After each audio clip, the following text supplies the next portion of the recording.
talaga kinikilig ako kasi iniisip ko palang feeling ko siya na talaga yung for me. Si Arnold, grabe. Like, I'm sure. Wait, teka, nakakilala mo lang doon kanina, di ba? Ay, wala naman yun sa kung gaano mo nakatagal kakilala yung isang tao. Nasa ano yun? Sa nararamdaman mo sa kanya, tsaka sa sinasabi sa'yo ng universe. Tama! Congrats, kuya. Diba? Thank you. Hoy, dapat kilalanin mo pa rin yan, ha? Oo naman, tita. Opo. Promise.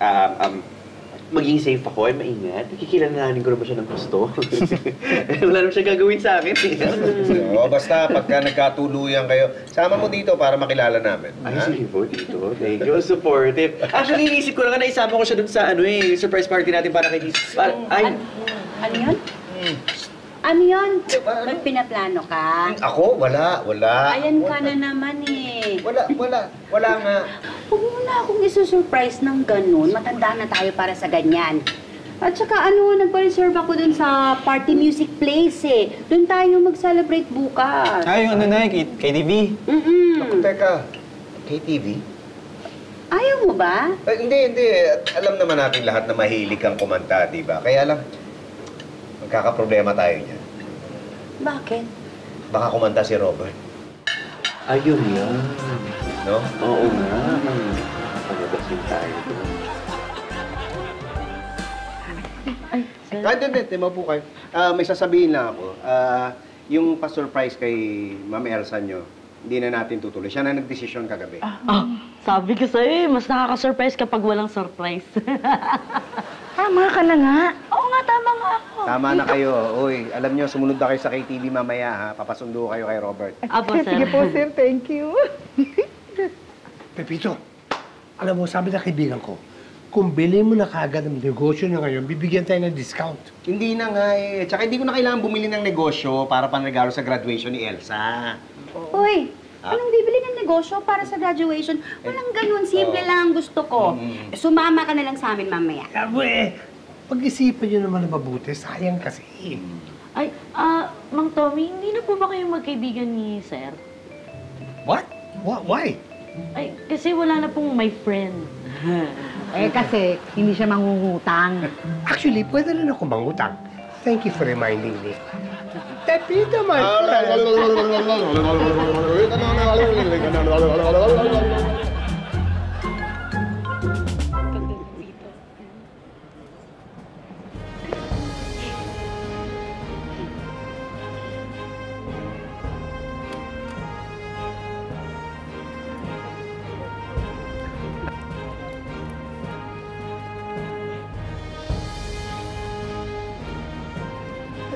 And now, completing the non-degree programs, let's give a round of applause for Therese Asuncion.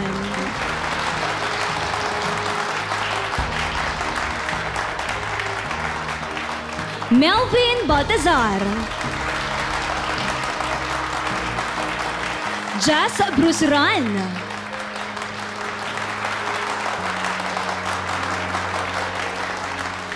Elsa de la Cruz Manaloto.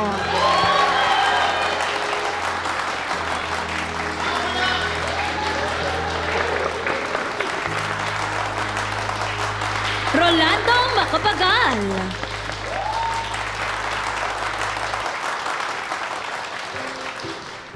And now, to give us a speech, one of this year's certificate holders from the non-degree programs, Elsa Manaloto.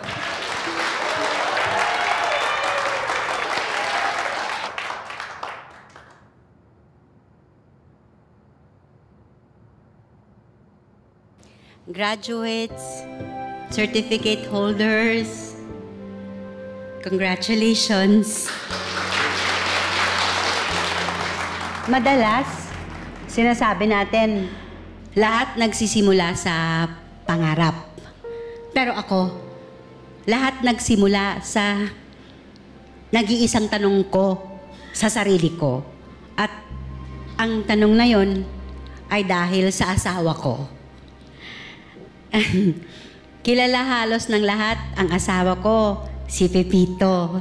Sinuwerte, nagkapera, nagkanegosyo, nagkaroon ng masayang buhay. Pero, napatanong ako, ilang porsyento nga ba ron yung swerte? At ilang porsyento rin dun yung pagsusumikap? Lamang siguro yung swerte? Lamang siguro yung pagsusumikap? Hindi ko alam. Hindi ko masagot. Pero sa iisa ako, sigurado. Ang swerte, hindi magtatagal kung walang pagsusumikap. At ang pangarap, hindi mabubuo kung hindi mo pagsusumikapan. Mahalaga ang swerte, pero mas higit na mahalaga yung may tiyaga. Yung pagbalik sa sinimulang pangarap at yung mga pagsisikap. Maraming salamat at congratulations ulit sa ating lahat.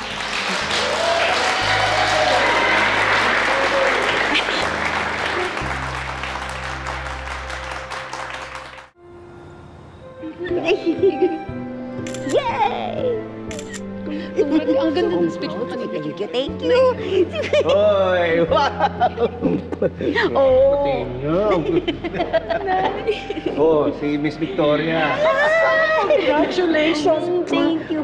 Thank you. Wait, kasi we're Europeans. I know. So excited. Ang ganda po ng speech nyo. Uy, thank you, anak. Okay ba? Okay. Okay na okay. Naku, nakaka-proud ka kaya. Grabe, oh. Ito mo naman yun. Excuse me, tita. Ay, ma'am. Ang ganda ng speech nyo. Ang ganda ng discussion mo sa pagsusumikap at sa swerte. Grabe. Ang daming lumabas ngayon na inspired dahil sa inyo. Grabe po ang wisdom ninyo. Sana may natutunan po kayo sa amin. Naku, kayo ang maraming naitulong sa akin. Elsa! Uy! Ang galing-galing mo kanina. Ang galing. Ito ba asawa mo? Ang swerte mo. Ang galing ng asawa mo. Napakabait pa. Buti ka pa. Hindi mo kailangan maglasing araw-araw. Talaga. Ako eh.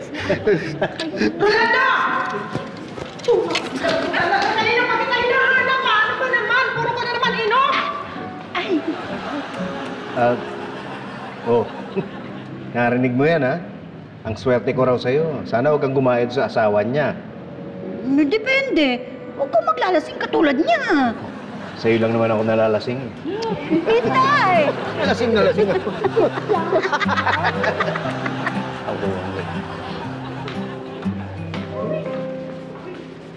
Ikaw pa lang?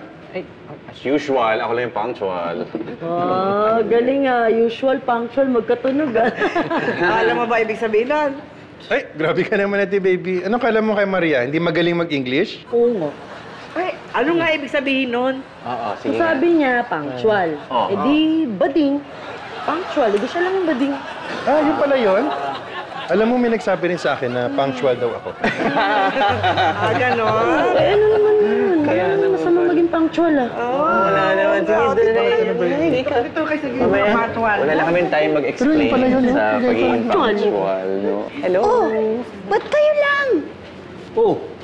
Sabi mo, padating na si na Janice. Hindi, yun yung tinext sa akin kanina. Mo tatawagan ko. Si Chito po. Ay nako, mukhang talagang hindi na makakahabol, naipit sa trabaho. Ganun po ba? Buti na lang po pala na-invite ko itong mga to. Guys, ito po si Amber, Tito, Tita, and everyone. Kilala niyo naman po siya. Ayan. Ito naman po si Arnold. Si Arnold po yung friend ko yung sinasabi ko sa inyo. Punctual din siya? Hindi naman siya mukhang bading. Hoy! Alam niyo, wala yun. Sorry. Naano lang itong dalawa no, hindi nakapag...